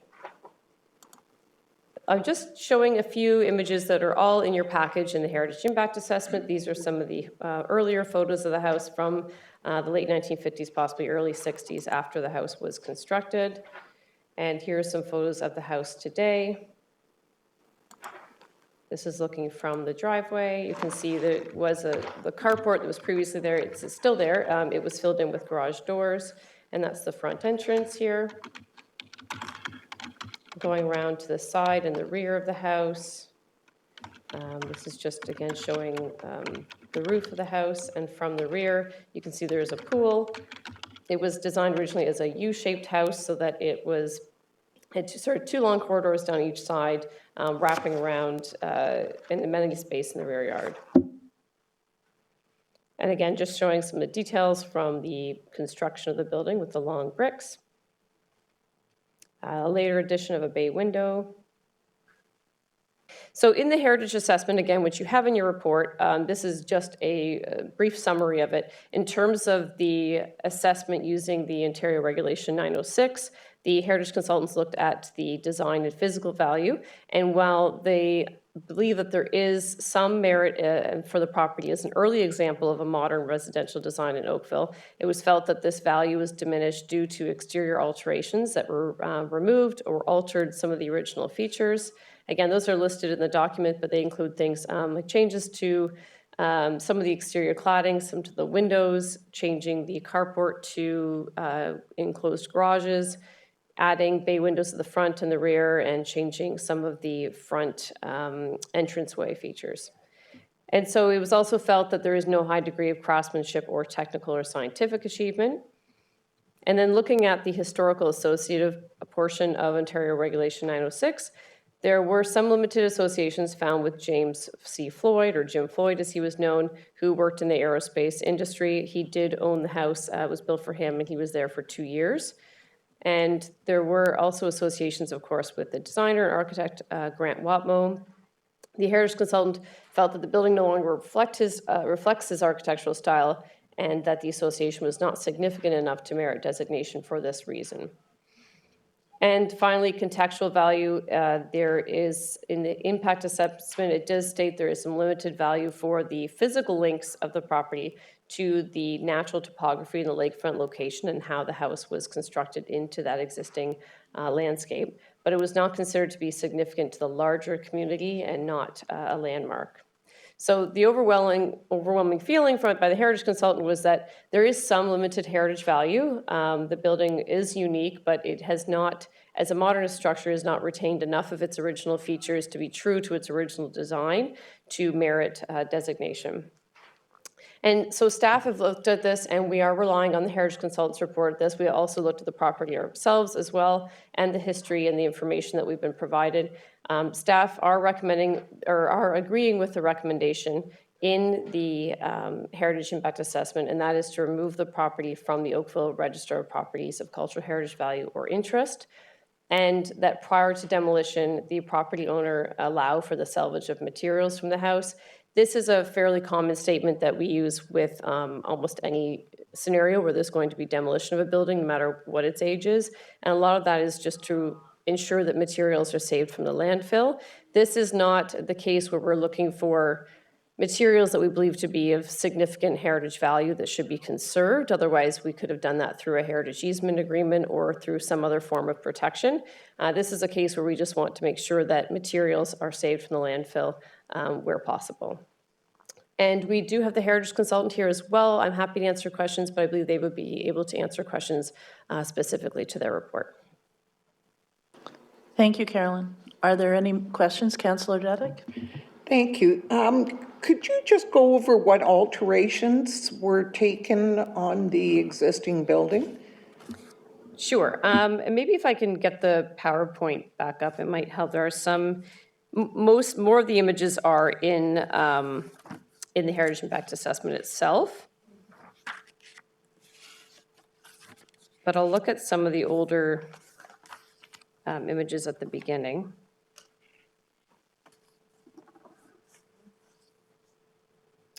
Okay, thank you. So that was one of the pieces here is the insertion of the bay window at the rear. And one smaller addition change, which is also shown in all these drawings, obviously something could be reversible, but is the painting of the original brickwork to a different material and color. There's some deterioration in the flat roof, which is quite common in this style and era of building. I don't know that it's so much that it's completely affected the entire interior of the building, but obviously a common issue with these buildings. And then here is the front area here. We've got what was originally a carport and which was converted into an enclosed garage. On the right-hand side, you can see the bay window, so that entranceway has changed there. I'm just going to go back to the historic photographs. So here you can see an open overhang with the metal columns and that openness there, and changes to that front door and the windows and the garage portion. And on the bottom right-hand side, it's hard without being compared exactly, but that layout has changed as well with the new addition, smaller addition put in the back of the rear, and changes to the fenestration, windows and doors, and some of the materials. And there are probably more details that the heritage consultant could add as well, if that helps. Thank you. Thank you, Carolyn. Are there any other questions? Councillor Giddings? Thank you. Through you to staff. At the end of the report on page 54, it's mentioned that a separate report regarding this matter, including the recommendation, is anticipated to be presented to Oakville Council. Can you provide some light on that one? What that separate report would be? Oh, through you, Madam Chair, to Councillor Giddings, it would be basically the same report that you have here today. It's just that it needs to go to council to get that final approval. Heritage permits go through approval through the minutes to council, but these reports actually require a separate report. But what you would see is basically the exact same wording except for some changing of Heritage Oakville to council and some date changes. That's it. We were worried you were holding out on us there. Thank you. Any further questions? I do have a question. In looking at the property, I noted that, as to pick up on Councillor Duddeck's question, do you expect a home that was listed on the Oakville Register of Properties would have remained original to its built form over the passage of time? No, through you, Madam Chair, obviously all buildings, change over time, especially the older they are, the longer they've stood and had more owners, they're going to change over time. I think the thing that's difficult with mid-century modern homes is because more houses were built in the 1950s and 60s, it was the era of tract homes. There are so many more examples of buildings that they become less unique and rare. So when we are looking at protection of a building that is more contemporary in its age and its era, it really needs to be an outstanding example. And I think that's the other piece of it here too, that the heritage consultants relayed in the report, is that it's not just that it's been altered, but that it's not considered to be one of the most outstanding, unique examples of modernist design, and not enough to be protected through designation. I think that's the challenge with this era of homes, is that they really need to be true to their original design, and they need to be really excellent examples of their design, because there were so many that were built during this era versus, an 1816 building where we have, just a handful within Oakville that are left. So that's a bit of the difference in how we look at that. Thank you. And a follow-up question to that. How many mid-century modern homes does Oakville have remaining on its register? So there are two. There have been three total in terms of residential design.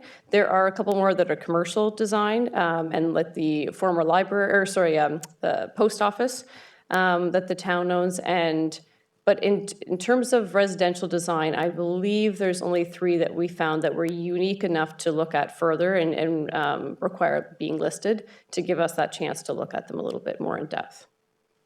And your assessment is that this home is not at the same level of differentiation or uniqueness of these other homes? Correct. Thank you. Those are my questions.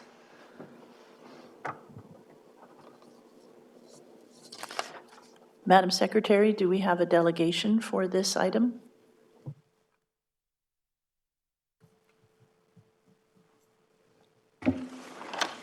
Madam Chair, we have Megan Hobson, Built Heritage, available for questions. She's the heritage consultant for the property owner. And she's online or present? Okay. In person. Are there any questions of Ms. Hobson at this time? Thank you for your availability, Ms. Hobson.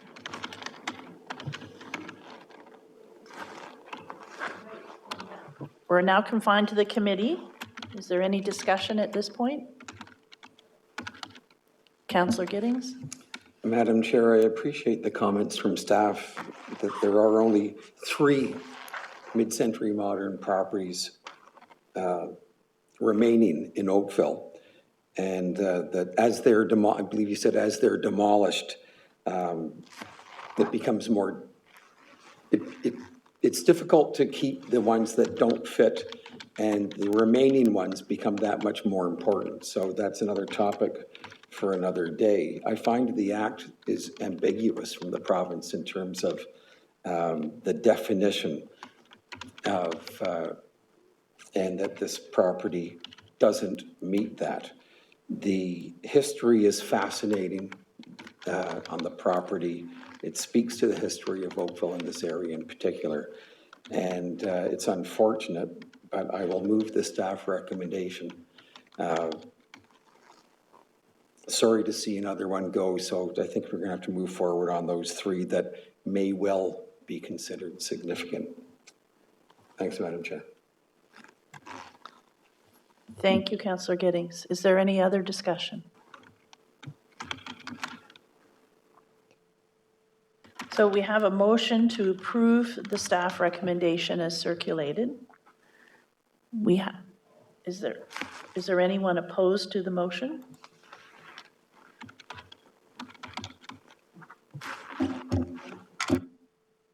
Thank you. The motion has carried. We'll now move on to item 4.4, notice of intention to demolish the property at 1297 Dundas Street West, which is currently on the Oakville Register of Properties of Cultural Heritage Value or Interest as a listed property. The question before the committee is, should the property which is currently on this registry be removed from the registry? Carolyn, I believe this is also your item. Thank you, Madam Chair. Wait for the presentation. So in this case, you're correct. It is a notice of intention to demolish, but with a different outcome being proposed by staff. So in this case, we are looking at protection of elements of the property through a heritage easement agreement. So this is the property, 1297 Dundas Street East. You can see there is a bank barn on the far left and a contemporary barn and drive shed to the right of it, and then the farmhouse, which has been added to over the years on the far right. And here, just in terms of location, outlined in yellow, this is north of Dundas, west of 9th Line, and this whole area, it's a little bit difficult to see, but the larger lands are owned by a developer who have submitted a plan of subdivision. So I'll show that later in the presentation, just to show in terms of what is anticipated for the future. But we are just looking at these buildings right now. So again, it was listed in 2009 for its historic farmstead, including the farmhouse, barn, and outbuildings. Very typical that we include all of the structures because we haven't had a chance to look at all of them individually. So that was done through a cultural heritage evaluation report in 2020. And this actually did come to the committee in summer 2020, and that was to assess the cultural heritage value of the property to determine if it was a cultural heritage landscape. It had been included in the Cultural Heritage Landscape Strategy. It was determined at that time and went through to the Heritage Committee and Council that the property was not a CHL, but to remain on the Heritage Register to allow for a full assessment of the other structures that were considered to have heritage value. So that report outlined identified two aspects of the property that was felt were worthy of heritage protection. And the first was the original portion of the house, which was a timber frame structure, and the bank barn on the property, so the oldest portion of all the agricultural buildings that were there. Obviously, the rest of them were built at later dates. So those are the two pieces that we're looking at today. And then we've followed up with the heritage consultants this year to do site visits and again review and look at those heritage attributes that were identified in that document in 2020. And so in looking at the building, the heritage consultants have been able to narrow down some of the cultural heritage value a little bit by getting into the building. At the time, there were tenants living there, so it wasn't we weren't able to kind of do partial demolition. But this was they were able to do this summer and actually get in there and see the timber frame structure. And one of the things they noted too is they thought the dormer windows there that you can see in the top left-hand corner were original, but they found that they were actually added later once they were able to get in and check the framing. So while they were alluded to originally in the 2020 report, the heritage consultants are now recommending those not be included because they were later additions. But they are recommending that the 3-bay, 1.5-story timber frame, what we're calling skeleton, of the original portion of the farmhouse be maintained. And the recommendation is actually that it be reconstructed as an interior feature. So because this building has been added to and the cladding has changed and windows have been put in, additions have been added, there is not really much historic material on that structure other than, really the timber frame itself, because so much has been changed. So the idea is working with the heritage consultants and the owners to work towards the retention, the dismantling of this timber frame structure, labeling it, storing it, so that it can be rebuilt as an interior structure. And again, in this area, we're anticipating more higher density, buildings, mixed use buildings along Dundas. And so the idea is that it could be incorporated as an interior feature within a new building. It is a large structure, but most new buildings in there are going to be quite large, and there will be opportunities in either a foyer or some portion of a building for this structure to be there. And the goal would be to be able for people to see it and talk about it and have information attached to it to reference it and understand its history, rather than taking off all of the contemporary additions and then just building brand new back on top of it, which would just hide the heritage value of the timber frame. So in this way, it exposes it and allows for future generations to see it on the site. The second piece is the bank barn, and as you know, it's difficult to keep every barn in North Oakville. The heritage consultants did find that there are a lot of materials here that are of historic value. There are hand-hewn beams that were taken from an earlier structure and put onto this one, which was built prior to 1909, but it was around maybe the turn of the century, using sawn beams as well as a collection of the hand-hewn beams from an earlier structure. So the recommendation is to salvage and dismantle and salvage materials, including the beams, floorboards, exterior barn boards, metal roofing, metal fixtures such as the hay fork you can see in the bottom left-hand corner. And the goal would be to construct a new structure, such as a shade structure in a town park, using these materials. Just like with the door, or with the house rather, with the windows, it was found that some of the original materials identified are not as old as they were thought. So the sliding doors and the Dutch doors and the cement blocks, they've actually been removed from the recommended list to salvage and retain and use in the new construction. But so the details in terms of the shade structure have not been finalized, but we are looking for the support of the committee to enter into a heritage easement agreement to finalize these details. And this just helps give you a little overall perspective on where things would be going. So the star you can see in the bottom is where the buildings are currently located. That purple area there is the Dundas Urban Core. So again, that's where you're going to see mixed-use buildings, a lot more height, and that's where we're looking at incorporating the house. You can see the house symbol. That would be included in some future development. So again, we don't have all these details yet because we don't have this, there is no site plan or anything for these buildings at this stage. So we would have to work out how that would be incorporated at a later stage through the easement agreement. Then you can see the symbol of the barn. That is a neighborhood park, which is, it's just showing the partial there in green. It's larger than that. It's just that it bleeds into the other adjacent subdivision. So that larger park that you can see, that parcel underneath the barn, would be a large enough space to incorporate some kind of shade structure. And again, this is something we're finalizing and working with our Parks and Open Space Department. It would be something that the applicants, the owners, would actually pay for in terms of constructing. But again, we have to make sure it works for all of our universal design standards and parks requirements to be ensuring that we can maintain this for the future on a town park. So one would be protected on a town-owned property in the future, and one would be a private. The house would be as part of a private building. So again, the goal today is really to get the committee to support us to enter into a heritage easement agreement, and that agreement would outline the salvage and reconstruction of the timber frame from the house, and the salvage of materials and the construction of a new shade structure from the barn. It would also include financial securities, so they would have to ensure that they're giving us cost estimates for all of the work, and we would take securities for the amount of that work in terms of how much it would cost. We would also require conservation plans, so these are the documents that would provide the details on how that timber frame is going to be rebuilt and how that shade structure is going to be rebuilt and how it's going to look and what materials it includes exactly.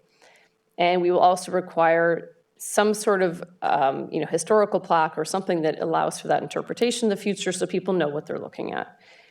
We also will require salvage materials that are not actually being used for commemoration, some non-historic materials just to be diverted from the landfill. And finally, we will be looking at protecting these two commemorative features through a heritage easement agreement, a long-term one, or through designation. I think you saw at the last meeting, we did a similar approach for the Palermo parsonage. We haven't finalized those details yet in terms of whether we protect the structure through an easement agreement that's registered on title in perpetuity or through a designation bylaw. So this is the staff recommendation that the owner of the property enter into a heritage easement agreement with the town to salvage and store materials from the Turner Farm barn and house to be used in new commemorative features. And secondly, that the easement agreements be executed prior to the issuance of a building permit for demolition of the structures. That's just ensuring we have this agreement in place to protect these buildings prior to any of the demolition starting. And that finally, that the new commemorative features be protected in perpetuity through an easement agreement or through a designation bylaw. I'd be happy to answer any questions. I believe the applicants are joining us virtually as well in case you have any questions, as well as a heritage consultant. Thank you very much, Carolyn. Are there any questions from the committee for Carolyn? Okay. Madam Secretary, could we have the delegation come forward?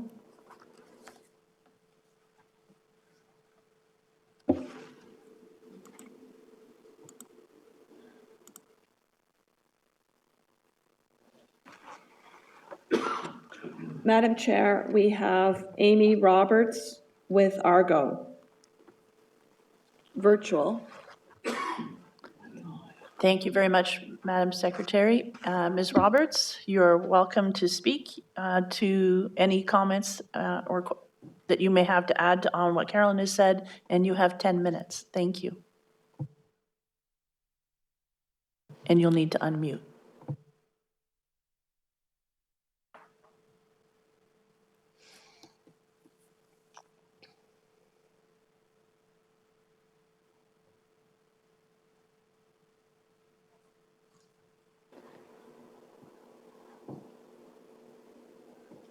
Ms. Roberts, are you available to respond to any questions or provide any additional insights to what Carolyn presented?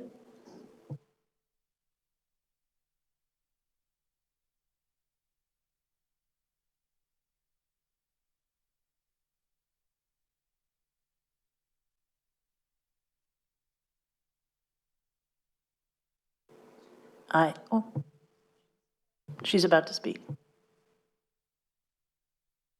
Hi there, apologies. It's Kevin Singh from Argo. I know that Amy is also here, but I believe I've been labeled as Amy. We're just here as the applicant, willing to respond to any comments or questions from the public or that anyone on the committee may have, but no further remarks on our end.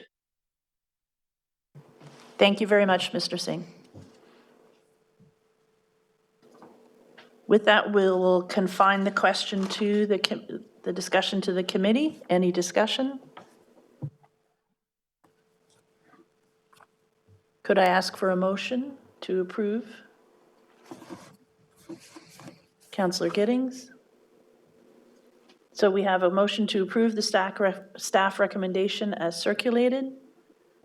Is there any further discussion? Is there anyone opposed to the motion? Thank you very much. The motion has passed.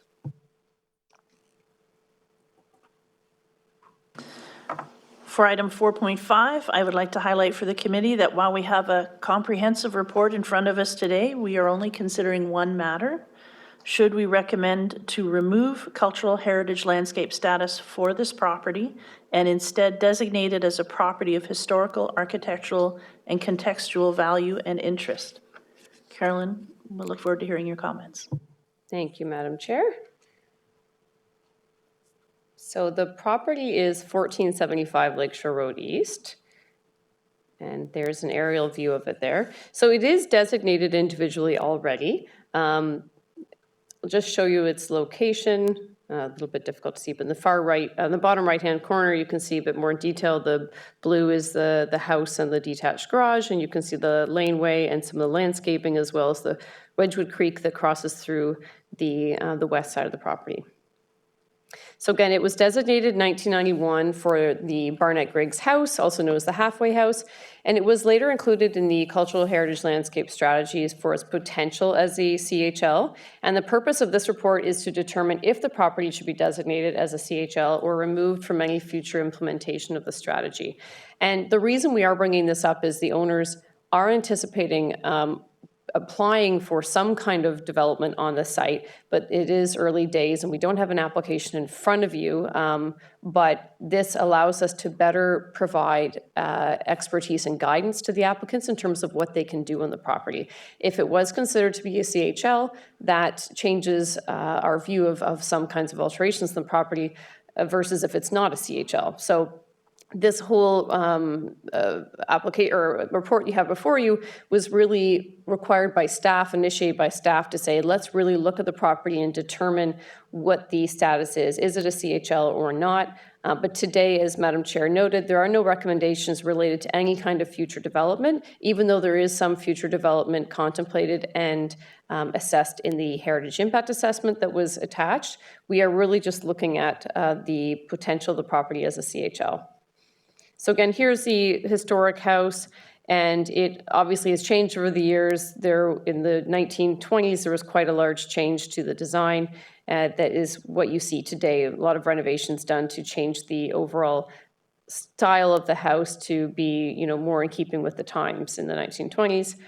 Here's a view from Lakeshore Road. It's a little bit hidden, as you see today, with a lot of landscaping at the front. Coming up to the house, this is what it looks like today. And just some more views of the original house and additions that were added to over time. And some more information on the landscape. This was outlined in more detail, of course, in the Heritage Impact Assessment. In terms of the policy framework, when we're looking at this, we're looking at the Livable Oakville Plan and the Cultural Heritage Landscape Strategy that originally identified the property in Phase 1 during the inventory phase. And it was identified as a medium priority property because there was concern that not all of the existing built natural heritage attributes were included in the designation bylaw. As you know, the designation bylaws from 1991 are typically outdated and don't meet the requirements of the Heritage Act, and also usually just focused on the buildings themselves rather than landscape elements. So as part of the CHL strategy, the inventory report made 2 recommendations. First, it recommended that a full evaluation report be made to document the site and its history so that the town can clarify or correct its understanding of the property's heritage value. And secondly, that the designation bylaw be amended to clarify or correct the statement of cultural heritage value or interest and the heritage attributes. So the thinking at the time with the CHL strategy was, we just haven't had enough of a review of the property, so let's do that through an evaluation report, which is what we have today attached in your package. So this document provides a history of the property and the surrounding area and assesses the heritage value of the buildings as well as the landscape elements. And it assesses the whole of the property as this potential CHL. And in the report, again, those details are all included, but the authors conclude that the property does have cultural heritage value for its early 19th century house, so obviously it should still remain designated, but is not considered to be a cultural heritage landscape. And the main reason for that is there have been many changes to the property over time. The house was originally located right on Lakeshore. It was a stagecoach house. It was called the Halfway House because it was halfway between York and Hamilton at the time. And so it has been relocated. There have been different landscape designs done to the property over time, but they have all been kind of mixed together because every owner had their own stamp on it. And so there is no one specific designed landscape that's clearly defined and intentionally created on the site. So the heritage consultants found that, yes, the property is heritage value, but it really is just for the structure and it's not for the whole of the property as a CHL. And staff are supporting this and agreeing with this recommendation. So it is being recommended that the property be removed from any future implementation of the CHL strategy, but it's also recommended that the current designation bylaw be amended to ensure it meets the requirements of the Heritage Act. So while we're not looking at including lots of different landscape features, there is a need to provide a complete description of the property, update the statement explaining the cultural heritage value or interest, and provide a description of heritage attributes, which it currently doesn't have, and just confirm the legal description as well. So the staff recommendation is just that the property be removed from the implementation of the CHL strategy and that notice be issued under the Heritage Act to amend the designation bylaw and to update it in accordance with the Heritage Act requirements. And I'm happy to answer any questions. Thank you very much, Carolyn. Are there any questions from the committee?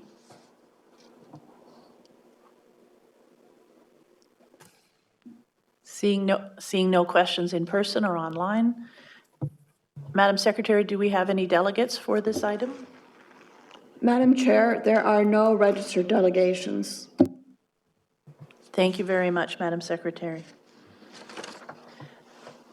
So we're now confined to the committee. Councillor Duddick. Thank you, Madam Chair. I'd be pleased to give you a motion to approve. I appreciated having the opportunity to attend the sort of pre-consult that we had, and it gave a much better understanding as to not only the current application, but possibly future ones. And given the fact that the house has already been moved once, it's not contrary to what I usually would say, where let's not move something. So I have no problem supporting this. Thank you. Thank you, Councillor Duddick. So we have, from Councillor Duddick, we have the motion to approve the staff recommendation as circulated. Is there any further discussion on the motion? Is there anyone opposed to the motion? Thank you. That motion has carried. We'll now move to the information items, section 5 of the agenda. There are 2 information items for today's meeting. The first is a Heritage Conservation District update that I believe Sue will be giving us. Thank you, Sue. Thank you, Madam Chair. This is just a very quick update. I'm pleased to report back to the committee that we had a great meeting with staff, our consulting team, and members of the Oakville Lakeside Residents Association at the end of September. And we took actually a walking tour through part of the Heritage Conservation District to hear directly from the OLRA members about what they felt was important in the area, and followed that with a great sit-down discussion. And I'd also like to thank our councillors for taking part in that day too. And so what's coming up next is staff following up with the consultants so that we can start working towards a more public sharing of information as we move forward with the study process. Thank you. Thank you very much, Sue. Are there any questions for Sue? Thank you. From Carolyn, we now have an information update on the property at 2477 4th Line regarding withdrawal of an appeal to the designation. Thank you, Carolyn. Correct. Thank you, Madam Chair. So this is a good news story. In 2020, Council moved to designate, with the committee support, of course, the 16 schoolhouse at 2477 4th Line. And we were referred to the Conservation Review Board, which at the time still existed. And we were then kind of referred to the Ontario Land Tribunal, which was dealing with the CRB items. And it was held off for quite a while just because of COVID, and the owner wanted to do an in-person hearing. So it was thought that we would just kind of wait till that time could happen. And within that time, we worked with them, and we were able to come up to not a compromise, I should say, because I mean, we do have everything we need in place for the designation of the property, but we were able to help them with any of their fears they had with the designation and sort of put those to rest. So they have now formally withdrawn their appeal to the designation. So we will be having a bylaw coming to the November council meeting to fully designate the property, which is very good news. And we avoid a hearing, which is fantastic. So that's it. Thanks. Thank you very much, Carolyn. Are there any questions on that information point? Thank you. So at this time, could I have first we should confine our discussion to the committee. And could I have a motion to receive the information from these two updates? Councillor Giddings? Madam Chair, I'd be happy to give you that motion and also offer you congratulations. A job well done this morning. Thank you, Councillor Giddings. Thank you. So we have the motion. Is there any further discussion to that motion? No. Is there anyone opposed to the motion to receive the information? Thank you. That motion has carried. Sorry, that concludes the business of our meeting today. The date and time of our next meeting is November 29th, 2022 at 9:30 a.m. We will be meeting downstairs in the Oakville and Trafalgar rooms on the main floor of Town Hall. Could I please have a motion to adjourn? Thank you, Councillor Dudek. Thank you, everyone. The meeting is adjourned.